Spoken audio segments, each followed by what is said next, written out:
Welcome to Environmental Economics.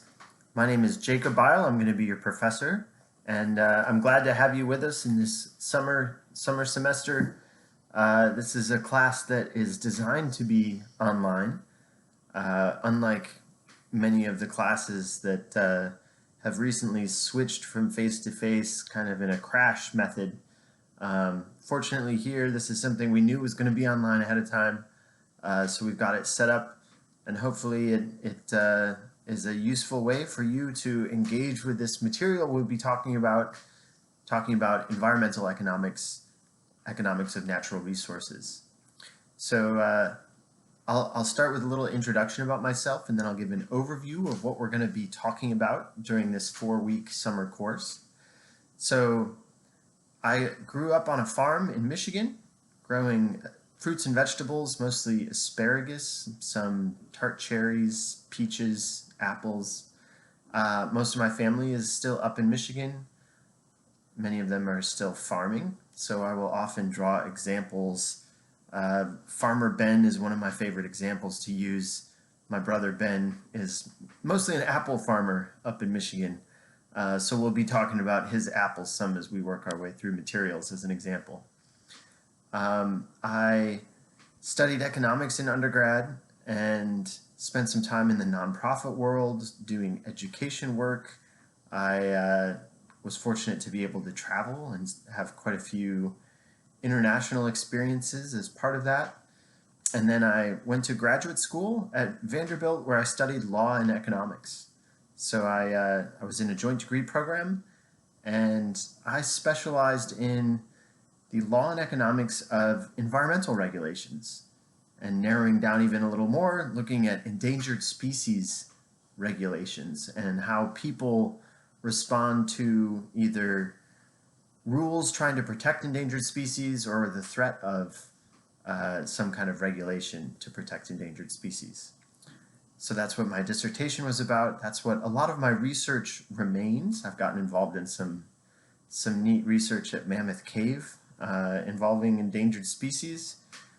So we'll talk about that a little more as the course goes on as well. After graduate school, I clerked for federal judges for a couple years. So that was at both the trial and appellate levels.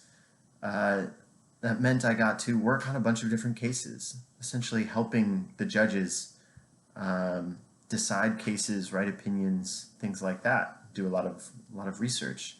And I was fortunate to be able to work on some interesting environmental cases. So we'll be able to draw in some of that experience as well, talking about factories putting some substances into, say, a river, and some of those substances are benign, others are toxic, and some of those toxic substances dissipate pretty quickly and don't do a lot of harm. Others stick around for a long time and have at least the potential of creating a lot of harm. So we'll talk about how the nature of different materials, the way things spread, really affects how we may want to think about how we should treat that sort of material, also those sorts of activities that are associated with it. So after clerking, I did a postdoc at Vanderbilt for a year, and then I joined the faculty here at Western Kentucky. So I've finished my second year. I've really enjoyed it. It's been an interesting year coming off of coronavirus pandemic, but colleagues and students have been really supportive, and we're making it through. So I hope everyone is doing well, and with that, I'm going to jump into an overview of what we'll be talking about in this course. So over the course of 4 weeks, in week 1, we're going to do kind of an overview of a lot of these environmental topics we're talking about. So we're going to take a 30,000-foot view of some of the issues that come up and the policies people use to try to deal with those issues, start thinking about how people are damaged by pollution, but also about how reducing pollution is a costly thing. And that just isn't a simple there isn't a simple answer for a lot of these situations. So we'll try to get a sense of that complexity. In the second week, we'll really turn to the economic tools that we use to study these situations. So it's a course that is designed to help you think analytically about environmental issues. These are issues that a lot of us care a lot about, right?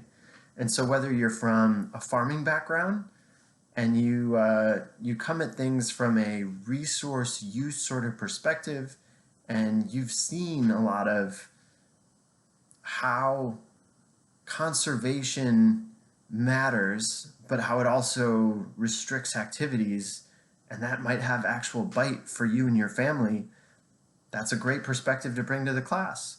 Maybe you come at it from a Sierra Club sort of perspective. You love getting outdoors.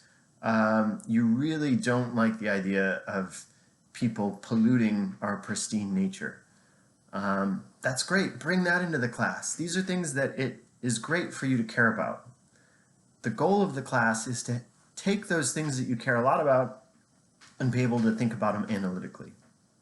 So in week 2, we're talking about things like, how do we measure the benefits of reducing pollution? How do we measure the costs of reducing pollution?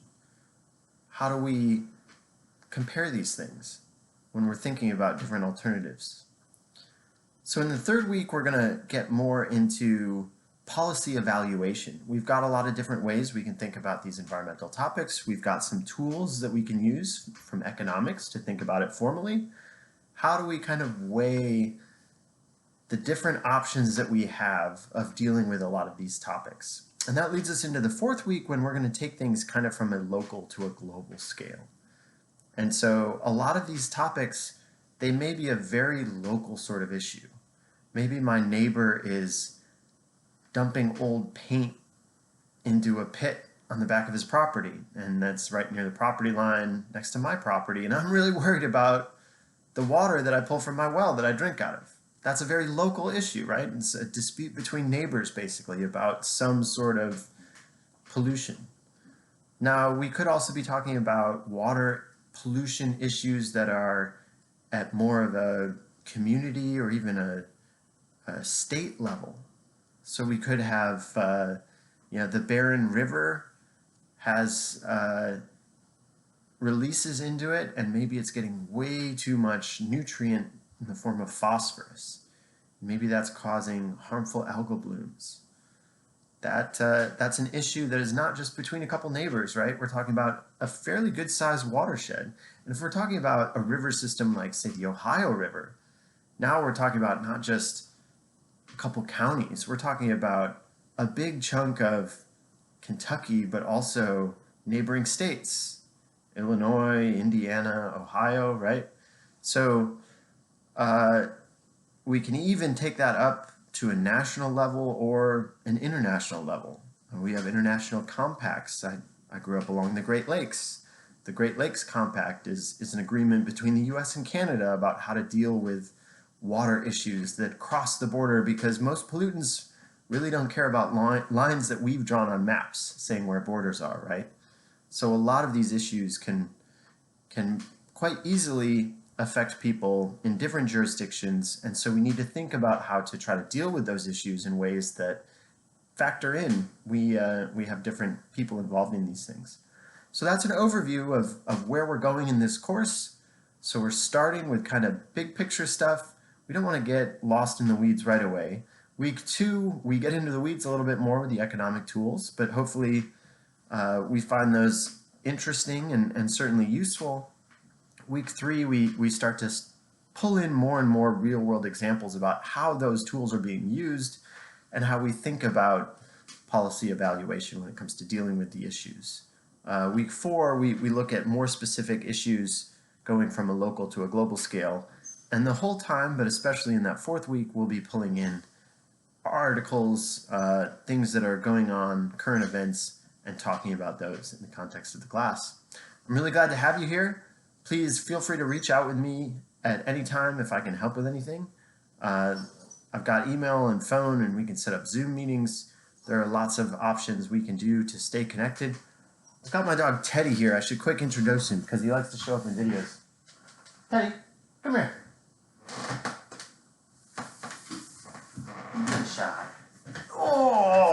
Teddy's my good boy. He's a golden doodle. He's about 1.5 years old. So you'll see him in some videos.